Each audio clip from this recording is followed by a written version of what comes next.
Seja muito bem-vindo a mais um episódio de Bíblia Aberta aqui no seu canal da Novo Tempo.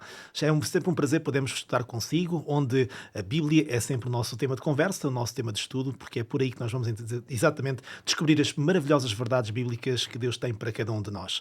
Ora, o nosso programa, volto a dizer, que está disponível nas diferentes plataformas, está no canal 186 da MEL, está também no YouTube, portanto, na Novo Tempo Portugal, e também estamos na rádio, na RCS, na frequência 91.2, na área da Grande Lisboa. Como temos vindo a estudar no Evangelho de Marcos, continuamos então aqui neste Evangelho, neste livro extraordinário, que nos tem revelado histórias absolutamente incríveis sobre a pessoa de Jesus, experiências que na verdade chegam até nós hoje, no fim do tempo, para nos ensinar algo sobre este personagem histórico e que é muito mais do que isso para todos nós. Ora, hoje vamos encontrar numerosos milagres feitos por Jesus e é também a primeira atividade missionária dos próprios discípulos há 2000 anos atrás. Milagres que, na verdade, causaram diferentes efeitos. Causaram espanto, alegria e até medo em algumas situações. Mas estas histórias vão ser o tema do nosso estudo para compreendermos, afinal de contas, Jesus. Qual é o objetivo destes milagres que ele exatamente fez? Ora, muito bem, faço mais uma vez acompanhar do painel residente. Começo por cumprimentar a Hortelinda Gal, que está connosco. Pastor, muito obrigado por estar connosco. É um também. prazer estar convosco. Quero cumprimentar também mais uma vez o pastor Pedro Esteves. Obrigado por estar Olá, connosco Tiago. também. Obrigado. E hoje também, ainda nesta temporada, está ainda o pastor Artur Machado, a quem quero também dar as boas-vindas e agradecer pela sua especial participação também. É um prazer também estar aqui. Ora, muito bem, vamos então arrancar desde já com o nosso estudo. Hoje vamos começar pela pastora Hortelinda. Hortelinda, vou começar por ti então, porque hoje nós vamos analisar então uma série de milagres, não é verdade, extraordinários de Jesus, não é? Que, como eu dizia ainda há pouco, tiveram diferentes efeitos, portanto, no auditório de há 2000 anos atrás. E o primeiro deles, um dos mais fortes e conhecidos em todo o Evangelho, quando Jesus acalma uma tempestade. É interessante que este milagre começa com um convite de Jesus, mas para nós nos situarmos, vamos então ao texto bíblico, portanto, vamos ler em Marcos no capítulo 4 e no verso 35, portanto, Marcos capítulo 4 e no verso 35, dizendo o seguinte, diz que naquele dia, sendo já tarde, disse-lhes Jesus, passemos para a outra margem. Ora bem, será que Jesus sabia aquilo que ia acontecer e estava apenas a desafiar os seus discípulos para esta experiência de fé que iam viver no lago? Ou talvez junte já outra pergunta com esta que expressa, na verdade, os seus próprios discípulos, que Jesus é este, na final de contas, que tem autoridade sobre os ventos e sobre os mares. O que é que podemos dizer em relação a isto? Segundo muitos comentadores na simbologia bíblica, os mares, o amontoado das águas, o abismo, representa a desordem. Representa muitas vezes as forças do mal. Nós vemos que o abismo é uma referência muito provável ao estado de caos em que a Terra se encontrava antes da semana da criação, antes da intervenção de Deus, que foi uma vitória sobre a desordem. A criação foi uma vitória sobre a desordem. Quando Deus liberta o povo de Israel da escravatura do Egito, Deus leva o povo de Israel precisamente a confrontar-se com o abismo, com o Mar Vermelho. Ali está o povo entre os exércitos de Faraó e o Mar Vermelho. É impossível, portanto, de ser ultrapassado. Sabemos que Deus tinha outras alternativas, que não usou. Mas Deus, abrindo o mar, ele mostrou ao povo o seu poder, o seu domínio sobre o abismo, sobre todas as forças da desordem. No livro do Apocalipse nós vemos o trono de Deus firmado sobre o mar. Certo. Portanto, símbolo do seu domínio sobre tudo aquilo que é negativo, e é um mar de vidro ali misturado com fogo. Mais tarde no livro de Marcos iremos ver Jesus caminhar sobre o abismo, sobre o mar. É verdade que entre o Mar Vermelho e o lago de Genezaré não há como medida, não é? Mas é o símbolo que conta, é o símbolo que realmente conta. Neste milagre, em que Jesus vai fazer face a uma tempestade, vai acalmar as forças da desordem, é muito interessante, porque o que é de extraordinário é que ele não vai fazer sozinho. Ele vai fazê-lo precisamente dentro de uma barca onde estão 12 homens. E esses 12 homens sabemos que representam a Igreja. não é? A igreja que está ali dentro daquela barca. E Jesus vai como que convidar a igreja a passar sobre o abismo, a vencê-la e a mostrar que realmente ele é vencedor sobre o abismo e que nada também a pode destruir. Isto faz lembrar no texto de Mateus, quando Pedro diz quem é Jesus. Jesus pergunta, e vós quem dizeis que eu sou? Ele diz, tu és o Filho de Deus. E Jesus diz-lhe, tu és Pedro, e sobre esta pedra, que é a sua declaração de que ele é o Filho de Deus, eu assentarei a minha igreja. E as portas do inferno não prevalecerão contra ela. Portanto, Jesus quis neste milagre mostrar à igreja que não há forças que lhe possam resistir. Podemos dizer que tal como Moisés atravessou o Mar Vermelho com as 12 tribos de Israel, ali estava Jesus, é o segundo Moisés, o definitivo, com a sua igreja. Portanto, os 12 apóstolos. A igreja participa da vitória de Cristo sobre as forças do mal. Ela não tem que ter medo, mas há uma condição. E a condição é que, efetivamente, Jesus esteja dentro do barco.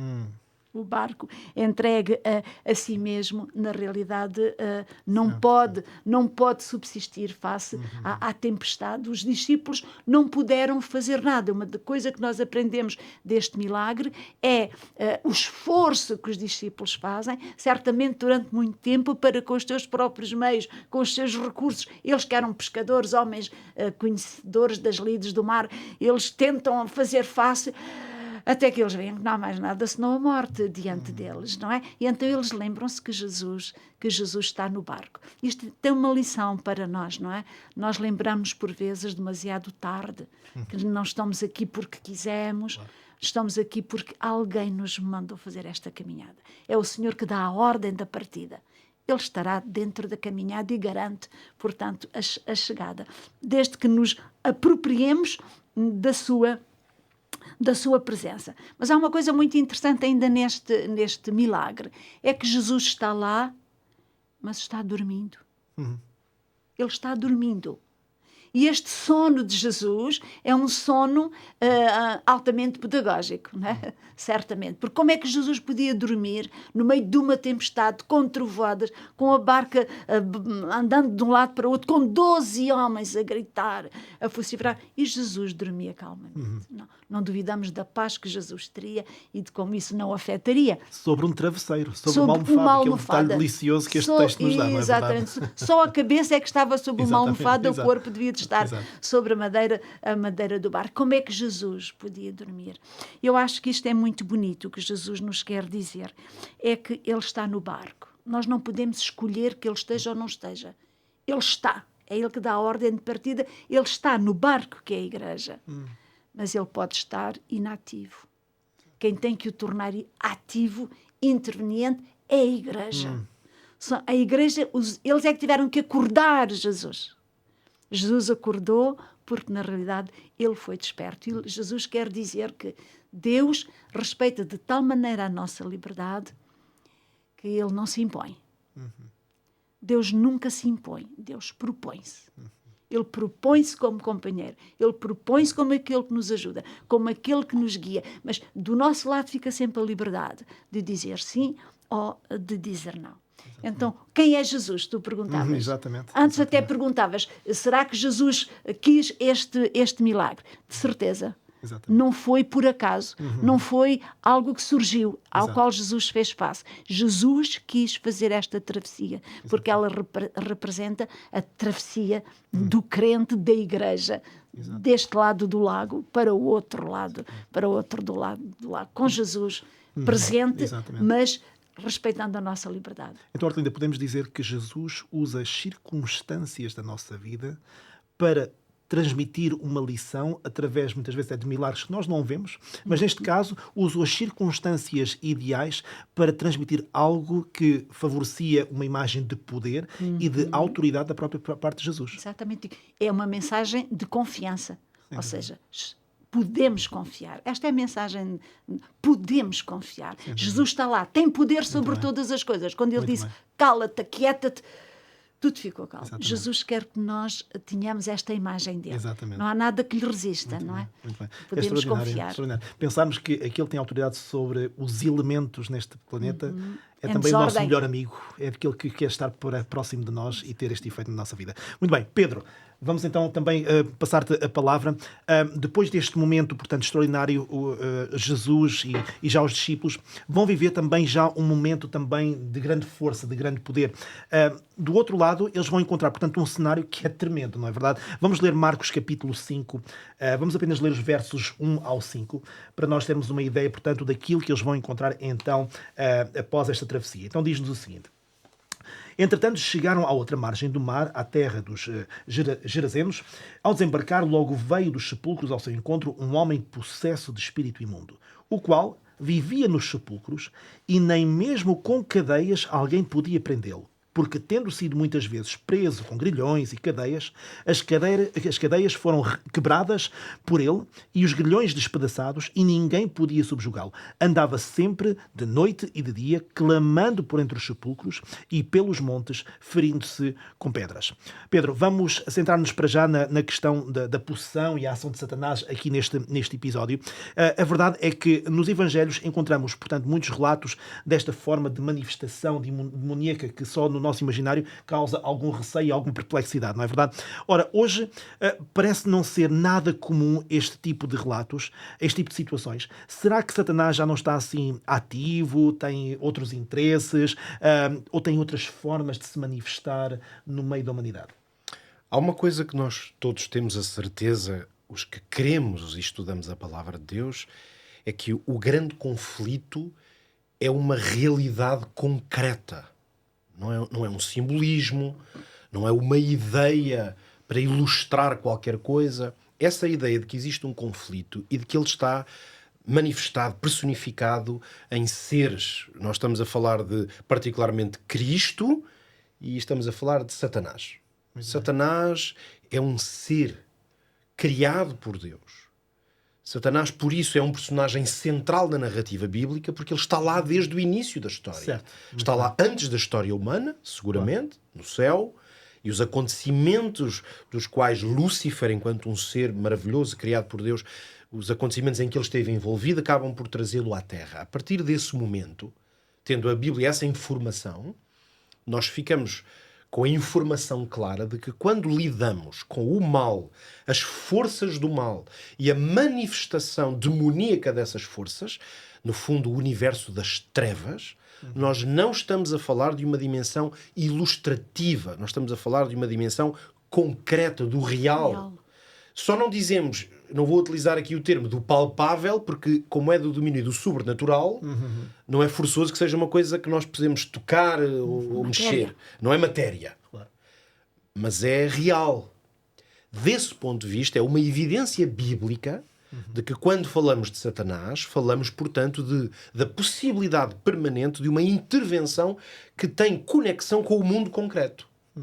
A verdade é que na Bíblia, eu vou agora dar alguns exemplos, Satanás age, Satanás está presente, Satanás manifesta-se, Satanás fala, Satanás enquanto entidade, ele ou entre aqueles que fazem parte do que muitas vezes chamamos as hostes, assim um palavreado um pouco às vezes do mundo religioso, não é? Mas no fundo é um universo de seres criados por Deus que se juntaram nesse exército das trevas.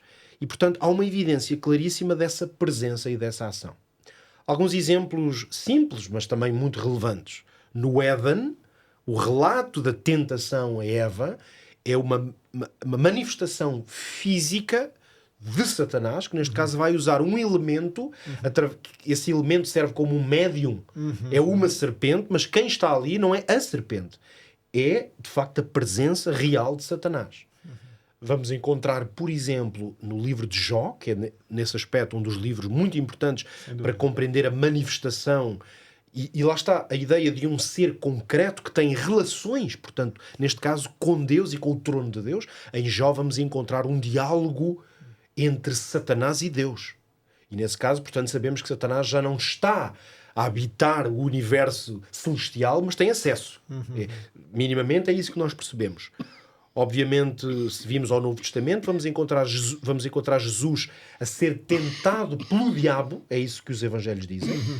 E, portanto, o diabo aí vai se manifestar de uma maneira concreta. Não sabemos exatamente o aspecto com que ele se manifestou, mas Jesus tem um diálogo com o diabo. É isso que está lá claramente registado. Depois, nos evangelhos, mas também no livro de Atos e até em algumas das cartas, vamos encontrar as tais manifestações por possessão. Ou seja, são pessoas em que as suas faculdades humanas, naturais, são substituídas por um poder que rouba, se quisermos, as capacidades. Por isso as pessoas falam e não são elas, são os demónios que estão a falar. Ou têm movimentos e gestos que não são elas. Portanto, elas estão possuídas, ou as suas faculdades. E no Apocalipse, vamos agora a uma última manifestação que na linguagem bíblica, esta sim é do tipo profético. No Apocalipse é-nos revelado que Satanás também pode e vai agir na história universal através de instrumentos humanos, por exemplo, organizações que agem de acordo com a sua vontade. É por isso que ali no centro do livro do Apocalipse nós temos a imagem do dragão e é-nos dito que o dragão é que vai conferir autoridade, por exemplo, a poderes. Apocalipse 13 fala-nos de dois grandes poderes. Na linguagem profética, um vem do mar, outro vem da terra. Mas são poderes, no fundo, instituições ou poderes humanos, mas que agem de acordo com a autoridade e com o poder que Satanás lhe confere. O que é que eu quero então mostrar aqui com vários exemplos? Não pode haver nenhuma dúvida para um crente na palavra de Deus que Satanás é um ser literal e que ele se manifesta de diversas formas. Sem dúvida. Por isso é que não há nenhuma incoerência em dizer assim, ok, nos tempos bíblicos havia aqui muitas manifestações como possessões, como dizias na pergunta hoje, não parece tão visível. Isto quer dizer o quê? Que Satanás morreu entretanto? Exato. Ou que isto era tudo falso e eram pessoas que na verdade tinham problemas psiquiátricos, por exemplo? Exato. Não, uma coisa não é incoerente, porque Satanás tem diferentes formas de se manifestar. Eu queria trazer dois textos bíblicos que acho que são muito importantes para, ao falar sobre estes temas das trevas, sempre nos causam pelo menos dúvidas, se não alguma inquietação.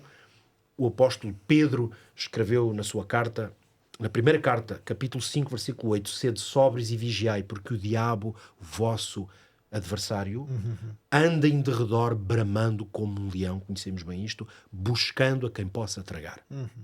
Mas o texto também diz, ao qual resisti firmes na fé.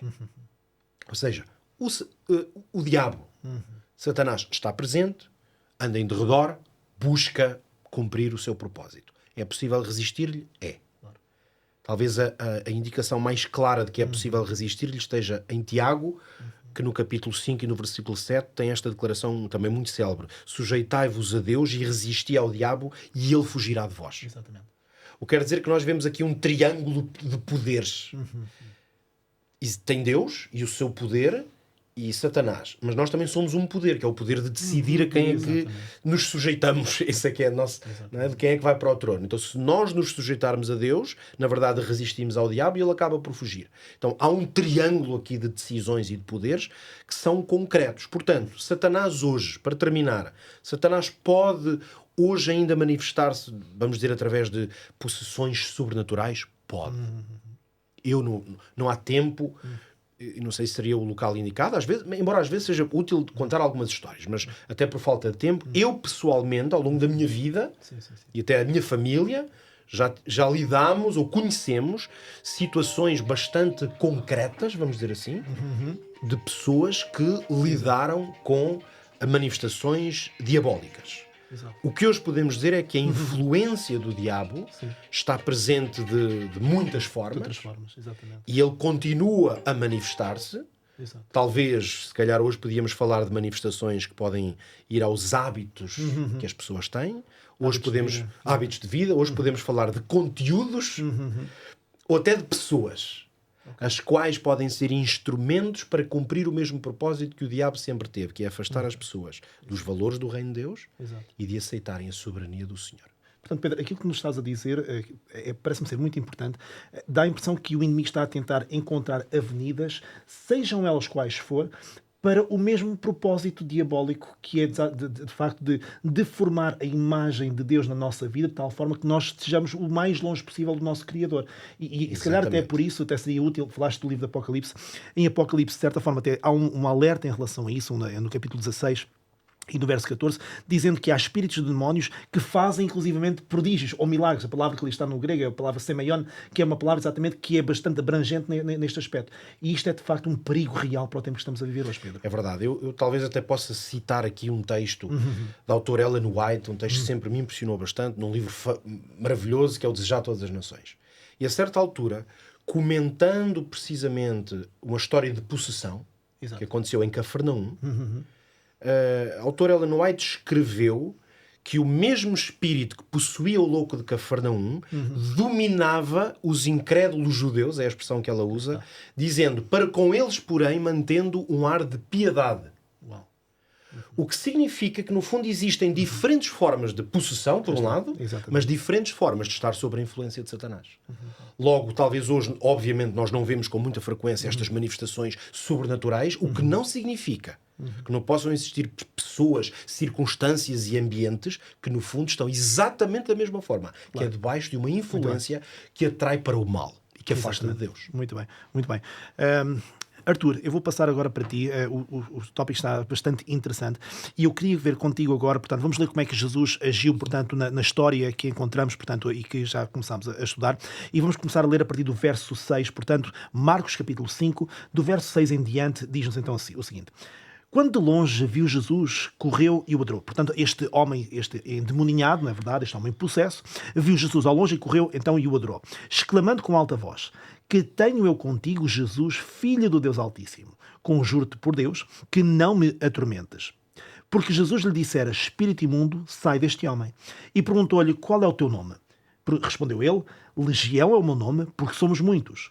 No verso 10 diz: e rogou-lhe encarecidamente que os não mandasse para fora do país. Ora, pastava ali pelo monte uma grande manada de porcos, e os espíritos imundos rogaram a Jesus, dizendo: manda-nos para os porcos para que entremos neles. Então Jesus o permitiu. Então, saindo os espíritos imundos, entraram nos porcos, e a manada, que era cerca de 2000, precipitou-se de espanhadeira abaixo para dentro do mar, onde se afogaram. Ora, muito bem.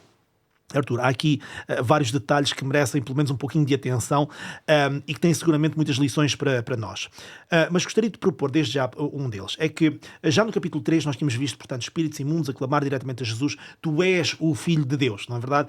E aqui nesta história, o homem possesso, se bem que adora a Deus, e os muitos espíritos que o dominavam chamavam-lhe os Filhos do Deus Altíssimo igualmente, não é verdade? Ora, como é que nós podemos compreender este aparente reconhecimento da autoridade e identidade de Jesus, que à primeira vista parece ser uma coisa boa, não é verdade?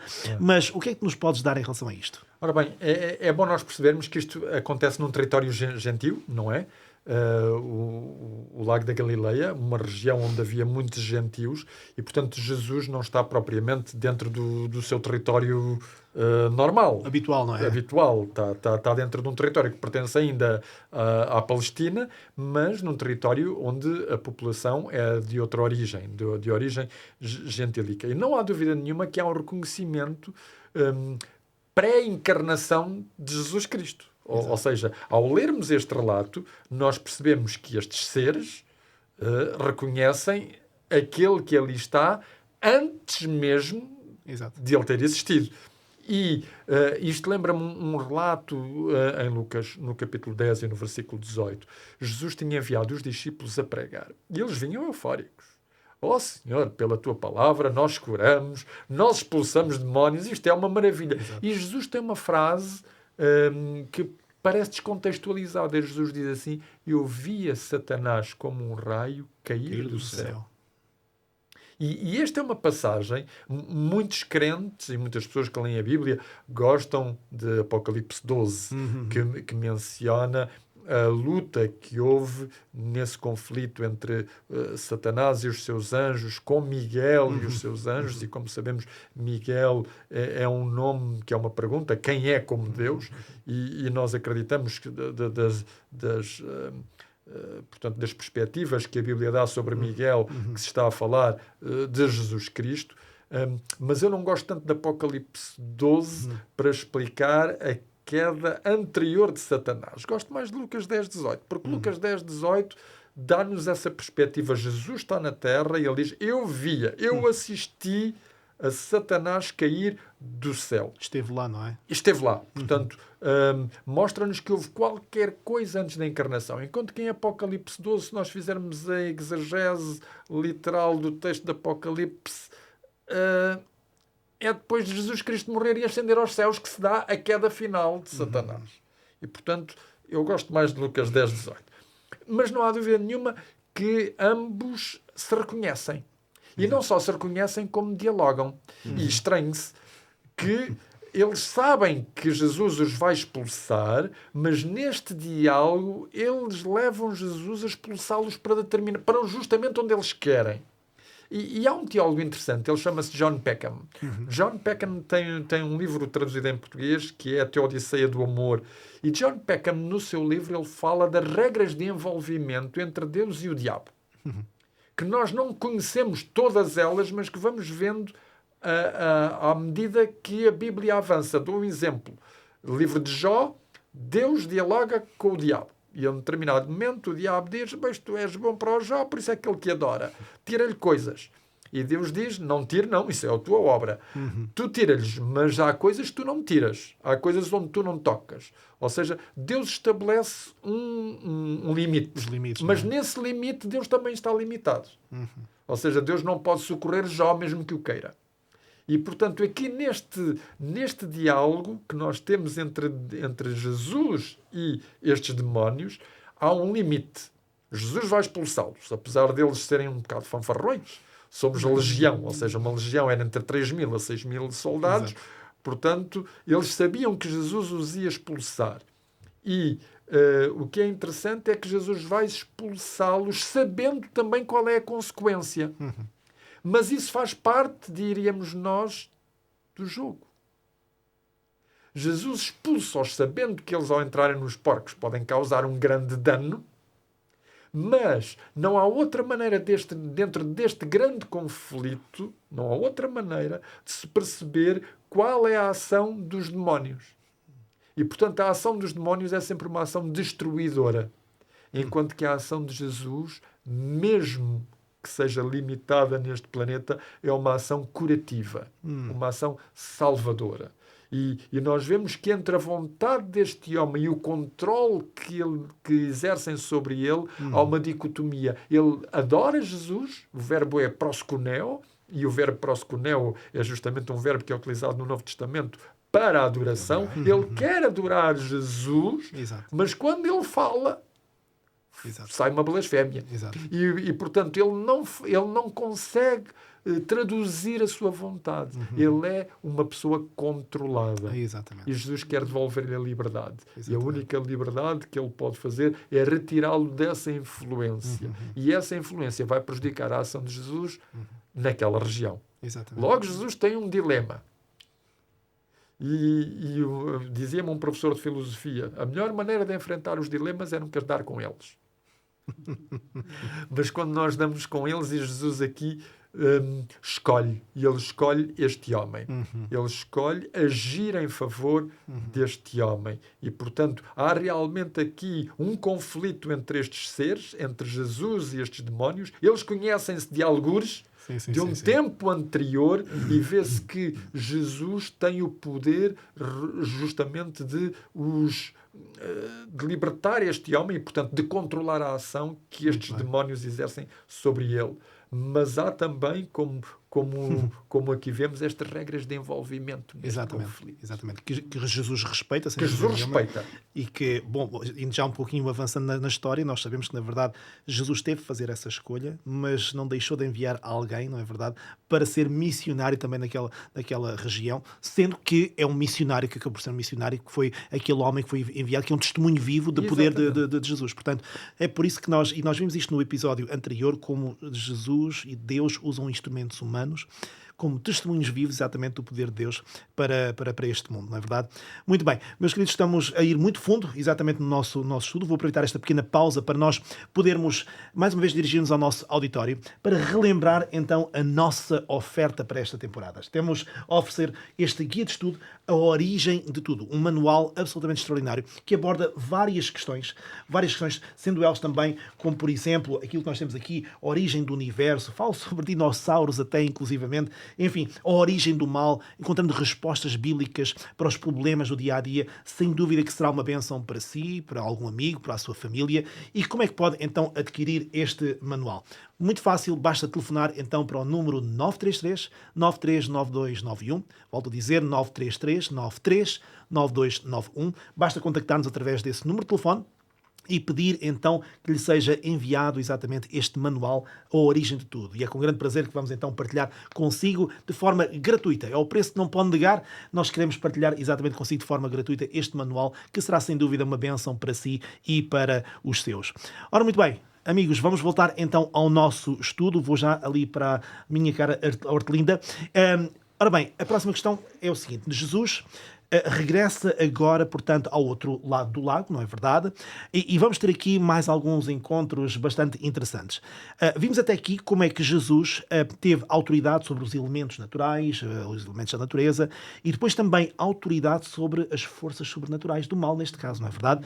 E isto é realmente muito importante. Ora, agora Jesus vai subir ainda mais o nível e com a filha de Jairo vai mostrar autoridade, inclusivamente, extraordinária, sobre a própria morte. E se calhar muitas das pessoas que nos estão a ouvir lá em casa estão a pensar exatamente que a morte é, de facto, um elemento que causa medo, causa receio, causa separação de entes queridos, de pessoas que nos deixam, sem dúvida, saudades. Ora bem, acho que vou também subir aqui o nível da dificuldade das minhas perguntas, Hortelinda, com todo o carinho, mas diante deste poder manifestado por Jesus, por que razão hoje não parecemos, digamos, ver estas manifestações sobrenaturais e milagrosas da parte de Deus? Parece ser mais difícil, parece estar mais inacessível. O que é que mudou, afinal de contas? Foi Deus que mudou ou fomos nós que mudamos? Ok, Jesus, nós vimos através de tudo o que temos estado a analisar deste Evangelho de Marcos, sobretudo esta parte dos milagres, que Jesus tem poder sobre todas as forças do mal, não é? Sobre as forças físicas, ele cura as doenças, sobre as forças espirituais, ele expulsa os demónios, sobre as forças, todas as forças destrutivas, sobre as geofísicas, mesmo dominando os elementos da natureza. E isto envia-nos uma mensagem de esperança e uma certeza que Jesus quer que nós tenhamos. Ele é poderoso, ele é vencedor, ele tem o domínio sobre todas as coisas. Não temos nada a temer. Mas muitos crentes dizem, mas então, porque é que realmente, como tu dizes, eu peço e nada acontece, eu estou dentro de um problema e ele não age. E alguns ficam tão frustrados que até chegam a perder a fé. No meu ministério encontrei muitas pessoas que deram com a porta em Deus, porque Deus não foi realmente acolhedor do seu pedido, não respondeu. As pessoas ficam tão decepcionadas que se afastam muitas vezes de Deus. A primeira coisa que nós temos que dizer é que Jesus fez muitos milagres, mas ele não fez todos os milagres. Houve muita gente que Jesus não curou. Se nós observarmos bem, mesmo após a ressurreição e Jesus ter subido ao céu, o ministério dos apóstolos, e os apóstolos continuaram a fazer milagres, é porque ficou muita gente, Jesus deixou, portanto, muita gente sem curar. O sofrimento não foi erradicado nem por Jesus, nem pelos apóstolos, e tem sido uma constante na vida da humanidade. Há uma coisa que nós muitas vezes nos esquecemos, é que o sentido, e eu gostaria que os nossos ouvintes e espectadores pensassem nisto, o sentido da nossa existência nesta terra, após o pecado, é fazer uma experiência que o homem quis fazer, que é a experiência do bem e do mal. Ora, nós gostamos muito de fazer a experiência do bem. Mas quando fazemos a experiência do mal, nós ficamos melindrados e ressentidos. Ora, quando Deus disse ao homem, no dia em que dela comeres, referindo-se à árvore da ciência do bem e do mal, certamente morrerás. E quando o homem decidiu realmente comer, ele assumiu um comportamento que tinha uma consequência. E Deus disse-lhe, queres fazer a experiência do bem e do mal? Vais fazê-la. até à última gota. Portanto, nós fazemos esta experiência. Todo o ser humano faz esta experiência, mas por um déficit de objetividade e porque o sofrimento dói mesmo. Não é? Nós gostaríamos muito que esta experiência do mal não se realizasse na nossa vida e apenas fizéssemos a experiência do bem. Nós gostaríamos, como já temos tido a ocasião de dizer, que Deus não fosse Deus responsável e moral, mas que Deus fosse mágico, não é? Nós gostaríamos muito que Deus fosse uma espécie de David Copperfield, que os homens atiram pedras ao ar e Deus transforma tudo isso em bolas de chocolate. Isso seria realmente muito mais agradável. No entanto, o Senhor, porque é moral, porque é Deus, porque é o Criador, porque quer o nosso bem, Deus não pode fazer isso. Aliás, devíamos de pensar que se Deus quisesse... Foi dito aqui do poder de Satanás. O Arthur falou das regras do jogo. Este conflito entre Deus e Satanás, em que ao permitir a Satanás que mostre quem ele é, Deus se limitou. Portanto, Deus se limitou a ele mesmo. Mas nós gostaríamos que só uma parte é que se realizasse. Mas não, Deus vai permitir que Satanás mostre o seu poder e vai permitir ao homem fazer essa mesma experiência do mal. Portanto, o mal vai nos atingir. Agora, a grande pergunta que nós podemos fazer é, mas então, para que é que Deus fez os milagres? Deus dá-nos um aperitivo e depois tira-nos a refeição. É porque os milagres, realmente, no plano de Deus, não têm o objetivo de resolver os nossos problemas daqui e de agora. Os milagres têm o objetivo de dar força, de dar ânimo, de mostrar que Jesus é poderoso, precisamente, mostrar esta vitória sobre o mal. O inimigo está aí, ele age, mas ele é um inimigo vencido, porque Cristo o venceu. E esta é a certeza que Deus quer que nós nos apropriemos. Mas na Bíblia Deus faz milagres, mas há um padrão que é interessante que eu gostaria de partilhar aqui com os nossos espectadores e ouvintes.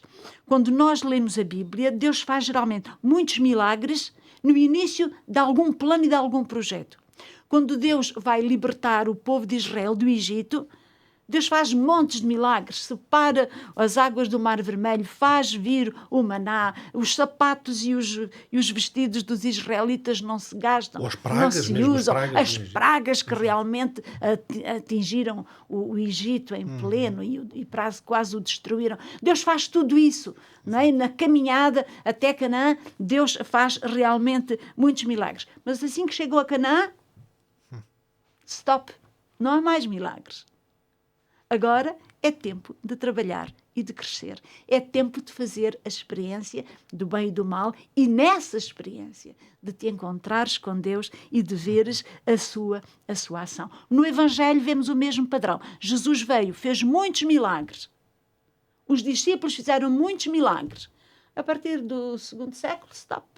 Não há mais milagres. Mas nós podemos dizer, Deus deixou de fazer milagres. Não. Deus deixou de fazer milagres públicos, milagres que dão nas vistas, milagres que são milagres para convencer toda a gente. O Senhor continua a fazer milagres na vida das pessoas. Ou seja, Deus continua a fazer milagres no quadro de uma relação.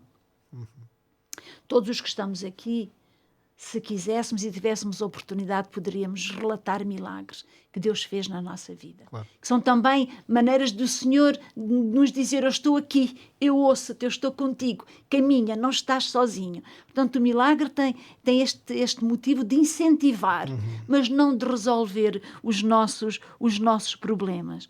Os nossos problemas, na base... e no objetivo final já estão resolvidos. Muito bem. Estão resolvidos por Jesus. Não é? Até nós podíamos dizer que às vezes há milagres escondidos. O apóstolo Paulo tinha um problema de saúde.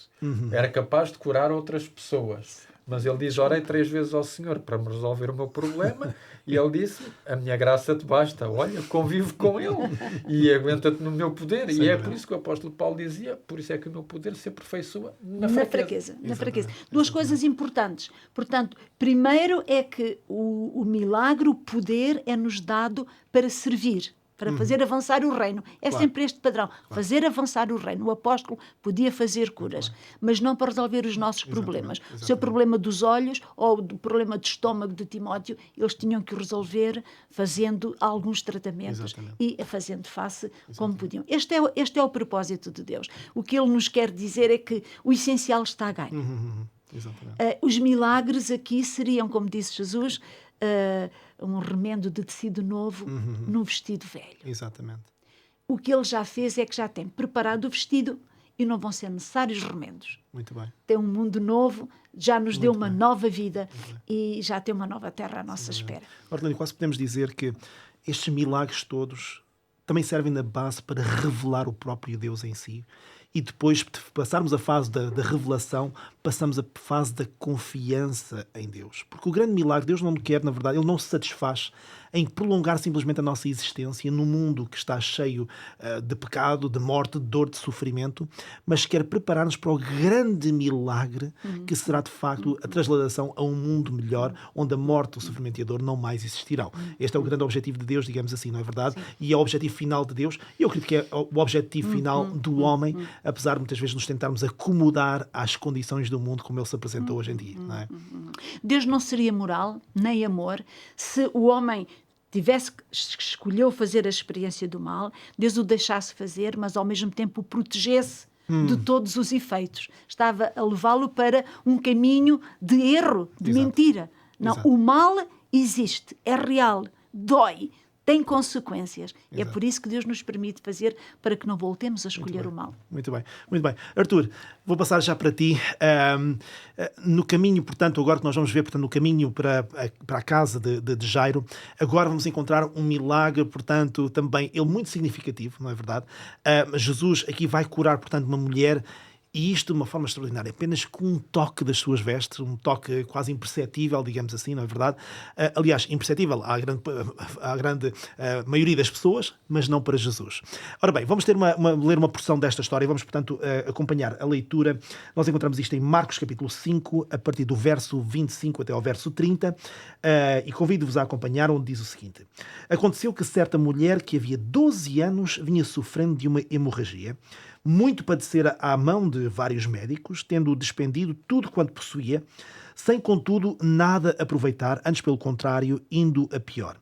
Tendo ouvido a fama de Jesus, vindo por trás dele, por entre a multidão, tocou-lhe a veste, porque dizia: se eu apenas lhe tocar as vestes, ficarei curada. E logo se lhe estancou a hemorragia e sentiu no corpo estar curada do seu flagelo.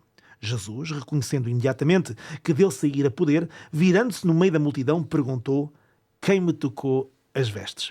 Esta é uma daquelas perguntas que realmente nós podemos imaginar a situação, deve ter sido bastante difícil de encontrar resposta para ela, não é verdade? Ora bem, Arthur, como entender então este facto tão particular deste milagre especificamente ter acontecido através de um toque aparentemente involuntário, digamos assim, da parte de Jesus?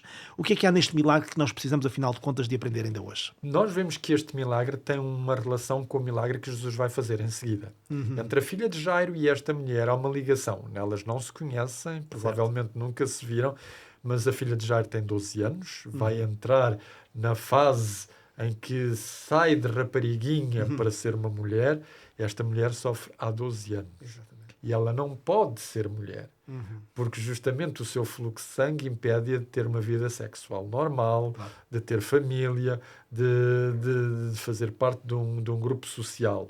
E, portanto, enquanto que a filha de Jairo está a morrer, esta mulher está morta. Esta mulher vive, mas está morta. Está morta para a vida social, está morta para a vida religiosa. Ela é uma mulher impura. É como se fosse um leproso. E, portanto, há um laço entre estas duas mulheres. Em ambas nós não sabemos o nome. São mulheres anónimas. Mas são mulheres que contavam para Jesus e às quais Jesus quer fazer uma história. É engraçado que a filha de Jairo não percebeu que Jesus a tocou. Estava morta. E Jesus não percebe que esta mulher o toca. E a morta é ela. E o que é interessante é que na Bíblia nós temos outros relatos de curas que não exigiam toques. Por exemplo, em Atos capítulo 5, versículo 15, O Pedro vai a passar na rua e a sombra Era a do sombra. Pedro, portanto, sem que ele quisesse, as Estava a pessoas, sombra a traziam, passar, exato. as pessoas traziam os doentes, olha, vai passar a sombra do Pedro. Zumba. E o que é que isto me dá a ver? Esta mulher representa a cura impossível. A cura impossível. Para já porque ela sofre de um problema que ela tem dificuldade em verbalizar. É um problema da sua intimidade. Ela não o quer expor. Está no seu direito. Ela não o quer expor.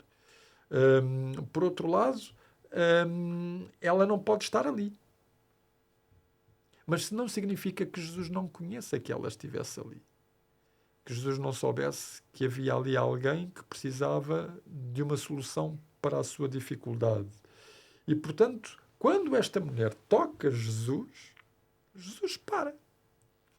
Ela emprega uma coisa que nunca ninguém ali, nem mesmo o Jairo, tinha demonstrado para com Jesus. É por isso que Jesus para e Jesus salienta. Esta mulher tinha uma coisa que ninguém ali tinha. Fé. E é engraçado porque Jesus está rodeado dos seus discípulos, está rodeado de gente que possivelmente acredita nele e está rodeado de um Jairo que vai levá-lo até casa para ser a solução da sua filha. Mas nenhum deles tem a fé desta mulher. E Jesus não quer deixar passar aquela situação incólume. Ela tocou, ela foi curada, mas ela não teve o problema dela resolvido. Ela teve o problema de saúde dela resolvido. Mas Jesus quer reabilitar esta mulher. Reabilitá-la para a sociedade. Reabilitá-la diante de Deus.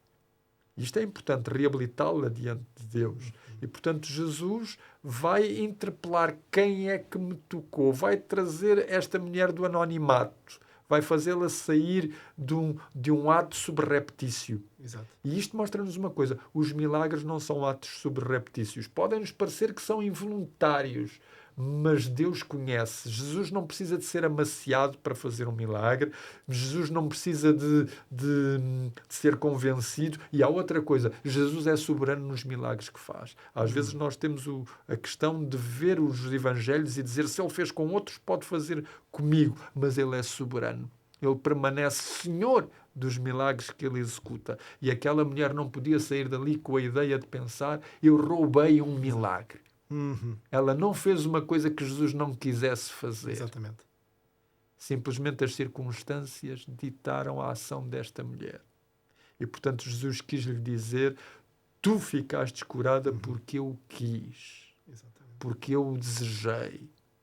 Porque a tua fé foi realmente ao encontro daquela que era a minha vontade. Sem dúvida. E, portanto, pode-nos parecer um milagre involuntário da parte de Jesus. Não foi. Por isso é que ele o chama. Chama esta mulher. Chama para que ela tenha a certeza de que ele a conhecia. Esta anónima. Exatamente. E, portanto, eu posso ser um alvo de um milagre de Deus ou da vontade de Deus. Ou posso não ser. Extraordinário, extraordinário. É Deus quem tem a última palavra. Sem dúvida. E não há ninguém que o force, porque ele tem um plano para mim. E se eu percebo que ele tem um plano para mim, é por isso que muitas vezes, e como dizia ainda há pouco a Hortelinda, e nós lidamos com isso na nossa vida, todos nós já lidamos e lidamos, pessoas que vemos morrer no hospital, que vemos morrer na sua cama, que vemos morrer precocemente, vítimas de doenças ou de acidentes, e nós perguntamos porque é que Deus não agiu. Mas muitas vezes nós vemos essas pessoas morrerem em paz. E elas realmente não precisaram de um milagre que ultrapassasse a sua doença. Precisavam apenas de encontrar o tempo para se prepararem e encontrarem com o seu Criador. Muito bem. E Artur, é bastante significativo o facto que, pela descrição que tu fazes, esta era uma mulher de 12 anos, traumatizada, podemos dizer, não é verdade? Dúvida. É uma mulher que se sentia rejeitada, Sim. mas que a última palavra que ela vai receber de Jesus vai iniciar com uma palavra que é Filha. Filha, não é verdade? E é engraçado. É a primeira vez que Jesus nos Evangelhos faz uma declaração tão íntima Exatamente. a uma mulher. Exatamente. Eu estava a ver que a palavra em grego é a palavra tugater, que é uma palavra que revela um carinho extremo por alguém que, basicamente, temos mesmo de dizer, saiu das trevas para a sua maravilhosa luz. Não é verdade? Muito bem. Vamos para a última questão de hoje. Pedro, vais-nos ajudar agora a entrar aqui, a fazer já a introdução, portanto, do capítulo 6 de Marcos, não é verdade? E vamos fazer a leitura, se me permites, então, no capítulo 6 de Marcos, versos 1 ao 6, onde diz então o seguinte: Tendo Jesus então partido dali, foi para a sua terra e os seus discípulos o acompanharam. Chegando o sábado, passou a ensinar na sinagoga e muitos, ouvindo, se maravilhavam, dizendo: De onde vêm a estes estas coisas? Que sabedoria é esta que lhe foi dada? E como se fazem tais maravilhas por suas mãos? Não é este o carpinteiro, filho de Maria, irmão de Tiago, José, Judas e Simão? E não vivem aqui entre nós suas irmãs? E escandalizavam-se nele. Jesus, porém, lhes disse: Não há profeta sem honra, senão na sua terra, entre os seus parentes e na sua casa. Não pode fazer ali nenhum milagre, senão curar uns poucos enfermos, impondo-lhes as mãos. No verso 6 diz-nos: Admirou-se da incredulidade deles, contudo, percorria as aldeias circunvizinhas a ensinar. Ora bem, Pedro, analisamos, portanto, já até agora neste programa, portanto, milagres extraordinários de Jesus, não é verdade? Muito marcantes, que causaram um grande impacto. Mas agora entramos no capítulo 6 e, de repente, Jesus chega a Nazaré. Há um contraste enorme, podemos desde já dizer, porque neste capítulo 6, de repente, Jesus chega então a Nazaré, que era o lugar onde ele cresceu. E apesar do povo reconhecer, de facto, a sua sabedoria, não é verdade? As suas obras vão rejeitar a sua mensagem em particular, não é verdade?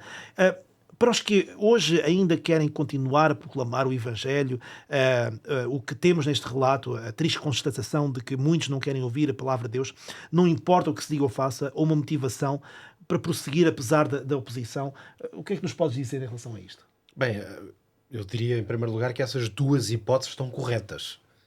Ou seja, por um lado, é uma evidência de que não importa a qualidade, ou se quisermos a performance da proclamação ou a profundidade da mensagem, nenhuma dessas coisas é uma garantia de que a mensagem vai produzir o seu efeito.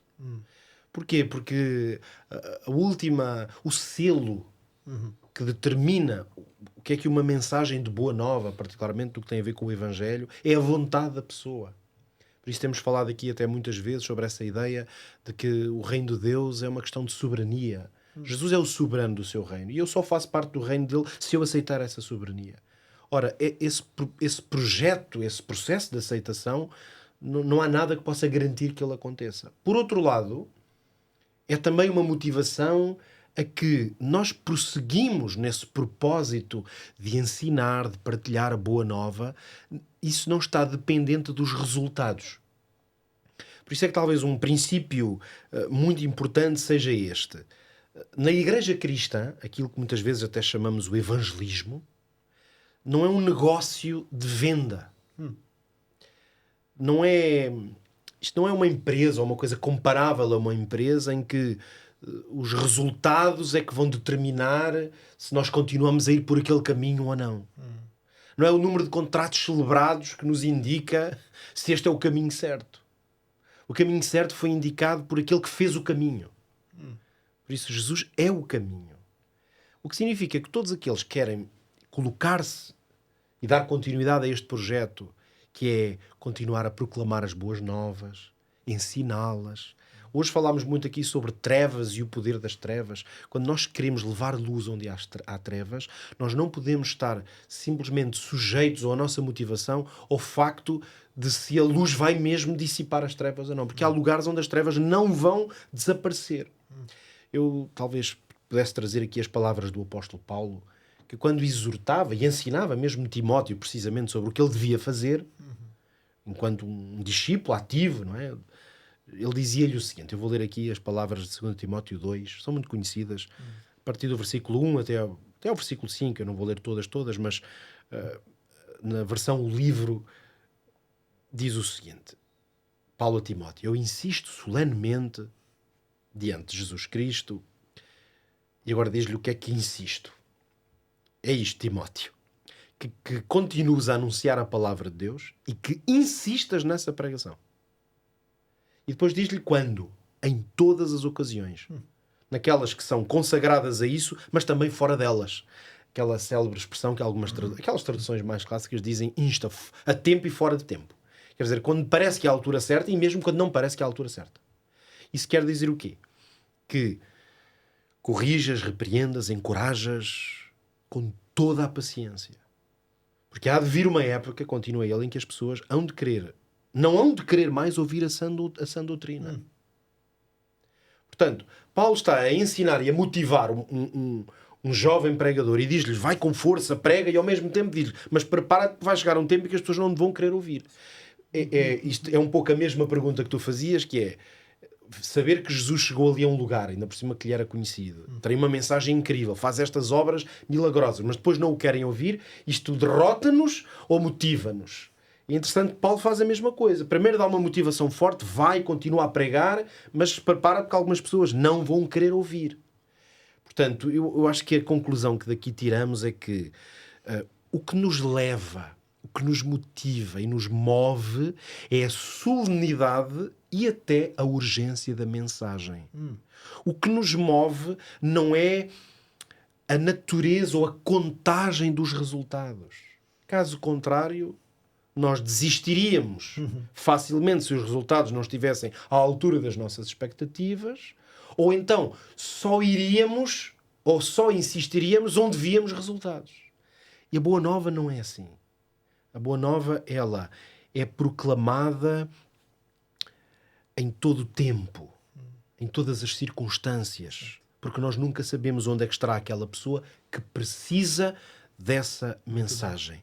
Por isso que termino no fundo dizendo que ao longo da minha vida as pessoas que eu tenho conhecido, que têm sido bem-sucedidas na proclamação da mensagem, quais são? Eu tenho, aliás, falado disto em muitas ocasiões, que tenho visto um denominador comum. São as pessoas que o estão a fazer de forma sistemática. Não é o método. É ser sistemático. Exatamente. É continuar a fazê-lo. Exatamente. Ora, até Jesus teve sucesso nos lugares e insucesso noutros. Mas prosseguiu a fazer. Muito bem. Lá está. É o tal estilo de vida de que tu já tinhas falado anteriormente, sem dúvida nenhuma.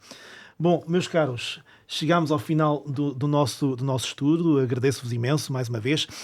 No estudo de hoje vimos que a característica abrangente destas histórias, não é verdade, que são dramáticas de certa forma, é permitir-nos ver exatamente quem Jesus é e que Jesus está, apesar de tudo, ao controle das circunstâncias. Para nós terminarmos, eu gostaria de convidar o nosso querido pastor Artur, que está connosco hoje pela última vez nesta temporada, não é verdade, terá outras oportunidades de se juntar a nós, para ter uma última mensagem para terminarmos então o nosso programa. Nós vimos milagres. Os milagres são sinais. Essa é a primeira tradução da palavra. Sinais de que Deus vai plantar uma coisa nova.